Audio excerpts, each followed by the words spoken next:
안녕하세요. 오늘은 내 몸이 원하는 운동은 따로 있습니다. 라는 주제로 정보를 제공하겠습니다. 운동을 권하는 사람들은 많이 있지만 정말 운동이 필요해서 어떤 운동을 어떻게 하면 좋을지 구체적으로 물으면 정확히 대답해 줄 수 있는 사람은 그렇게 많지 않습니다. 설사 운동을 권하더라도 그 사람에게 알맞은 운동을 알려주기보다는 오히려 수영, 조깅, 등산 같은 스포츠 종목을 알려주는 경우를 흔히 보게 됩니다. 운동을 하면 건강에 좋다고들 생각은 하지만 어떻게 운동을 해야 건강에 좋은지 정확히 아는 사람은 그렇게 많지 않기 때문입니다. 단지 걷기, 줄넘기, 수영, 조깅, 등산, 에어로빅, 골프, 볼링, 테니스, 체조, 엿기들기 등의 헤아릴 수 없이 많은 운동 종목을 소개하고 아무 것이나 마음대로 골라서 하기만 하면 좋은 것처럼 적당히 하라고 말하지만 우리 몸이 원하는 운동은 따로 있습니다.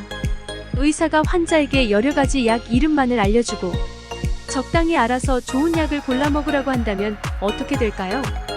병에 따라서 약의 처방이 다른 것과 마찬가지로 운동도 자신의 건강 상태와 체력 수준을 정확히 알고 알맞은 운동을 할 때 운동으로 좋은 효과를 거둘 수 있습니다. 건강을 증진하기 위해서는 남녀노소를 불문하고 모든 사람들에게 운동이 필요한 것은 사실입니다. 그렇지만 환자가 스스로 알아서 적당히 약을 사 먹으면서 병을 치료할 수 없는 것과 마찬가지로 자신의 건강 상태와 체력 수준도 정확히 알지 못하면서 무작정 운동을 할 수는 없습니다. 운동을 잘못하다 오히려 운동장애를 유발하거나 질병을 일으켜서 건강을 해치기 때문입니다. 우리 주위에는 신문이나 TV의 언론 광고 매체 선전에서 자주 보아온 약이 좋은 줄 알고 이것을 무조건 사서 복용하는 사람들이 있듯이 남들이 어떤 운동을 하니까 자기도 따라서 그 운동을 한다는 사람들이 많이 있습니다. 특히 골프를 하는 사람들 가운데 이런 경우가 허다합니다. 운동이 모든 병을 고치는 만병통치는 아니지만 대략 다음과 같은 질환에 시달리는 사람들은 운동을 하면 큰 효과를 얻을 수 있습니다.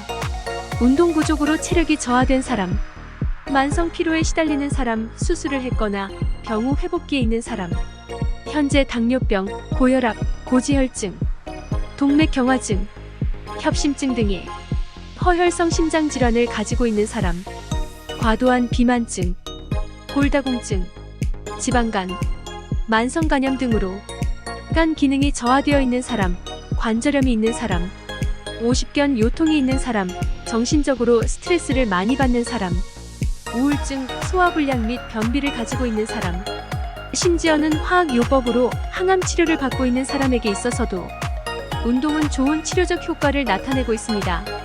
아무리 관리를 잘해도 40대에 들어서면 우리 몸은 벌써 누구나 출고한 지 2, 3년 된 중고차와 같은 상태가 되어 있습니다. 그러니 젊을 때 하던 것과 같이 운동을 마음 가는 대로 손길 닿는 대로 하여 건강관리를 소홀히 하면 금방 건강에 문제가 발생하게 되고 병원 신세를 면할 수 없습니다.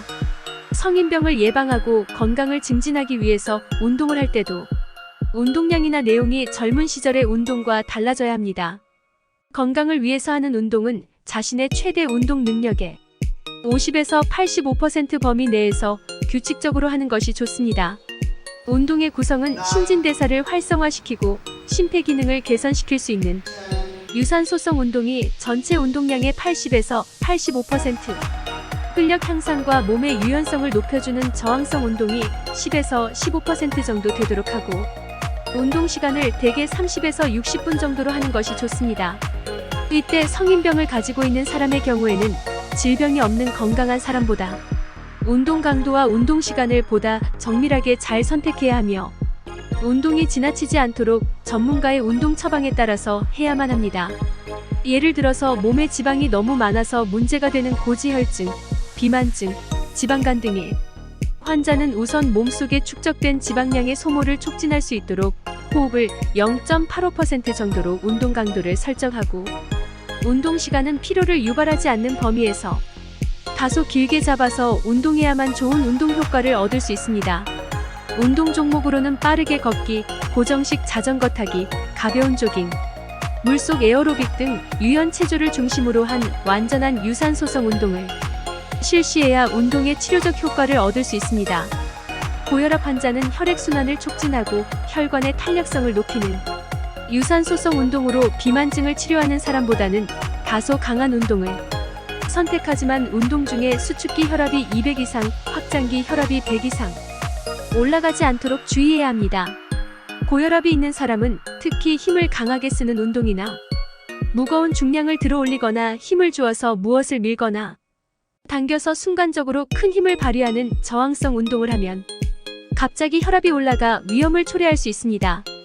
헬스클럽이나 체련장에서 하고 있는 대부분의 보디빌더 운동은 강하게 힘을 쓰도록 하고 있어서 고혈압이 있는 사람은 특히 주의해야 합니다. 헬스클럽이나 스포츠센터에서 운동하는 경우를 보면 아직도 많은 사람들이 어떤 운동을 어떻게 얼마만큼 해야만 자기에게 알맞은 운동이 되고 건강에 좋은지를 알지 못하고 무슨 운동이든지 운동만 하면 건강에 모두 좋은 줄로 잘못 알고 있는 경우가 많이 있고 현장에서 운동을 지도하는 사람들도 운동의 형태에만 관심을 가지고 지도하고 있는 실정입니다. 또 운동을 열심히 많이 해야만 건강에 좋은 줄로 생각해서 많은 양의 운동을 하려고 노력하는 사람들 흔히 보게 됩니다. 이렇게 운동을 하면 오히려 체력 소모만 야기하고 피로를 누적시켜 운동으로 인해서 만성 피로에 빠지거나 상해를 당하게 됩니다. 또 운동을 잘못하게 되면 오히려 질병에 대한 면역성이 낮아지게 되고 운동 중 갑자기 심장마비를 일으켜 사망하거나 운동을 한 다음날 회복 불능 상태에 빠져서 돌연사하는 불행한 사고를 당하는 사람들이 종종 나타나고 있습니다. 이렇게 잘못된 운동으로 인한 불행한 운동사고들로 인해서 운동을 하면 좋은 치료적 효과를 얻을 수 있는 수많은 사람들조차 운동을 금기시하는 경우를 많이 보게 됩니다. 약을 복용할 때도 약을 무조건 많이 복용한다고 좋은 것이 아니듯 운동도 열심히 많이 한다고 건강에 좋은 것이 아니라는 사실을 알아야 합니다. 당뇨병의 경우에는 당뇨병의 종류와 체력 수준, 합병증 유무에 따라서 운동하는 것이 다르지만 운동 시 사용되는 에너지로 혈중의 당을 주로 사용할 수 있도록 운동 강도를 조정해야 합니다. 만성 간염이나 지방간이 있어서 간 기능이 저하된 사람이나 일상생활에서도 쉽게 피로를 느끼는 만성 피로에 빠져 있는 사람에게는 혈액순환을 촉진하는 유산소성 운동과 유연체조를 중심으로 운동을 실시하게 하고 운동 직후 혈중 젖산 농도를 검사하여 농도가 안정시 값보다 증가하면 유산소성 운동을 한다고 하더라도 운동 강도를 더욱 낮게 조정해야 합니다.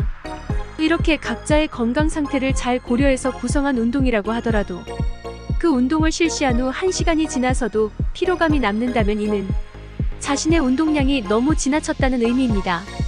중년이 되어서 새롭게 운동을 시작하는 사람들 대부분은 이미 체력 수준이 낮아진 상태에서 운동을 시작하기 때문에 운동 후 피로 회복이 늦고 특히 관절 부위와 허리근 기능 약화로 자신도 모르게 신체에 무리가 발생하기 쉽습니다.